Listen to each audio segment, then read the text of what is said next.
Interchange अगर type आ जाए, इस तरीके के प्रश्न हों तो आपको बेटा कैसे हल करना है। अगर बेटा आपको विकर्ण संबंध बनाना है और इससे प्रश्न हल करने के लिए कहता है तो आपको बेटा प्रश्न कैसे हल करना है। तो इससे बेटा तीन तरीके प्रश्न पूछे जाते हैं। पहला प्रश्न तो ये होता है कि पंक्ति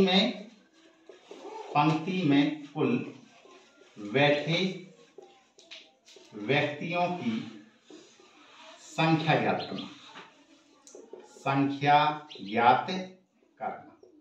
दूसरा टाइप का जो इससे प्रश्न पूछा जाता है वो आपसे पूछा जाता है कि मध्य में बैठे व्यक्तियों या वस्तुओं की संख्या। यहां भी आप व्यक्तियों की जगह वस्तुओं भी शब्द लिख सकते हैं।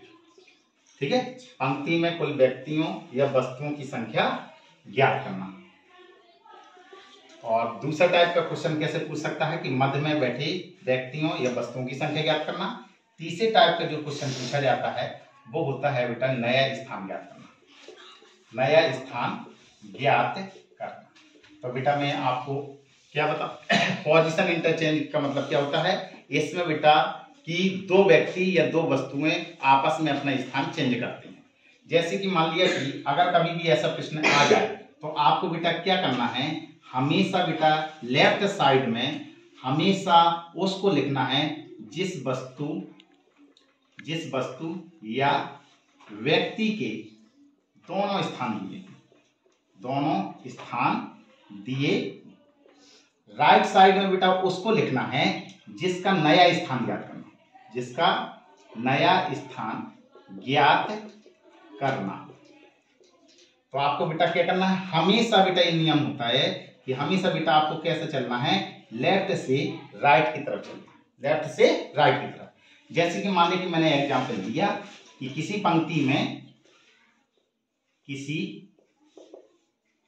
पंक्ति में ए का बाएं से 17वां स्थान व बी का दाएं से 18वां स्थान। जब ए व बी आपस में अपना स्थान बदलते हैं तो ए का बाएं से 20वां स्थान हो जाता है तो बी का नया स्थान होगा। आपको ऐसे प्रश्न दिए, बस आपको बेटा क्या करना है कि लगाने का तरीका क्या है कि जिस व्यक्ति या वस्तु के दोनों स्थान दिए हों उसको सबसे पहले आप बेटा लेफ्ट साइड में लिख दीजिए और इस तरफ क्या मान लेंगे, राइट साइड। तो लेफ्ट में बेटा किस किस के नाम दिए, ए का दिया गया है और जे बी दिया गया है। तो ए के बेटा आपको दोनों स्थान दिए गए हैं। कौन कौन से दिए गए हैं, एक 17 दिया गया है और दूसरा स्थान बेटा कौन सा दिया गया है, 20वां। आपको बाएं और दाएं से कोई लेना देना नहीं। आप देखेंगे कि बी का जो स्थान दिया गया था पहला वो 18वां दिया गया था, दूसरा आपको स्थान निकालना है। आपको बेटा बस क्या करना है, लेफ्ट से राइट में चलना शुरू कर देना। यहाँ जरा देखेंगे पहले बेटा कितना लिखा था, 17, यहाँ पे कितना लिखा है बेटा, 18। तो आपसे जरा बताइए पहले 17 था अब 18 हो गया तो आपकी संख्या बढ़ी है कि घटी हुई है, बढ़ी है। तो कितनी बढ़ी हुई है, 1। जो परिवर्तन बेटा ऊपर किया हुआ है टू कॉपी वैसा ही आपका परिवर्तन नीचे वाले में होगा। तो 20 में बेटा 1 जोड़ेंगे तो कितना हो गया, 21। यही बेटा नया स्थान होता है।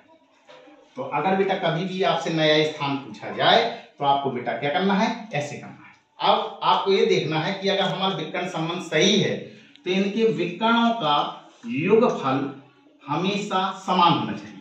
तो आप देखेंगे बेटा 17 और 21, तो 17 में 1 जोड़ेंगे कितना हो गया, 18। 18 और 20 कितना होगा, 38। ये भी 20 में 18 जोड़ेंगे तो 38। इसका मतलब ये स्थान कैसे हो रहे हैं, बराबर। इसका मतलब इनका विकर्ण संबंध सही है। क्या बनाना है बेटा, विकर्ण संबंध। तो अब मैंने आपको बताया कि बेटा आपसे 3 तरीके के प्रश्न पूछता है। एक पूछता है बेटा पंक्ति में कुल बैठे व्यक्तियों की संख्या ज्ञात करना, दूसरा मध्य में बैठे व्यक्तियों की संख्या ज्ञात करना और नया स्थान ज्ञात करना। तो नया स्थान बेटा कौन सा होगा, नया स्थान वो है जो आपने ये लगाया होगा। नया स्थान कितना आया, 21। तो 21वां नया स्थान है। अब आपको बेटा पंक्ति में कुल व्यक्तियों की संख्या ज्ञात करनी है। तो आपको बेटा क्या करना है, कभी भी आपको पंक्ति में कुल बैठे व्यक्तियों की संख्या ज्ञात करनी है तो कैसे करना है कि किसी एक विकर्ण का योगफल करेंगे और उसमें से एक घटा देंगे। तो आप किसी एक विकर्ण को लीजिए, यहाँ 17 लिखा और यहाँ 21 लिखा, तो आपने बेटा 17 में 21 को जोड़ा तो एक घटा दिया, तो 17 और 21 कितना हुआ 38, 38 में से एक घटाएं कितना हुआ 37।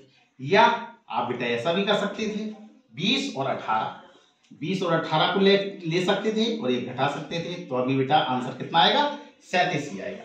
अगर बेटा कभी भी आपसे बेटा ये पूछा जाए कि मध्य में बैठे व्यक्तियों या वस्तुओं की संख्या ज्ञात करना है तो बस बेटा आपको क्या करना है, किसी एक व्यक्ति या वस्तु के दोनों स्थानों का अंतर करेंगे और उसमें से एक घटा देंगे। तो आप देख रहे होंगे बेटा कि दोनों के स्थान कैसे दिए गए हैं जी, ये 17 लिखा और कितना लिखा हुआ है बेटा 20 लिखा हुआ है। तो आप क्या करेंगे 17 में से 20 घटा देंगे और एक और घटाना।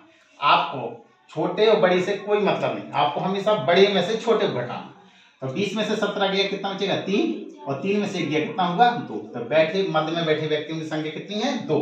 आप ऐसा भी कर सकते थे, अगर बी के स्थान दोनों ले लें तो 18 है और जे 21 है, तो आप बेटा क्या करेंगे 18 में से 21 घटाएंगे और एक भी घटा देंगे तो कितना होगा 3 और 3 में से गया कितना होगा 2। तो इस प्रकार से हम पंक्ति में कुल बैठे व्यक्तियों की संख्या भी ज्ञात कर सकते हैं, मध्य में बैठे व्यक्तियों की संख्या भी ज्ञात कर सकते हैं और नया स्थान भी ज्ञात कर सकते हैं। अगर प्रश्न बेटा ऐसा हो पोजीशन इंटरचेंज यानी कि स्थान प्रतिस्थापन वाला। ठीक है, थैंक यू।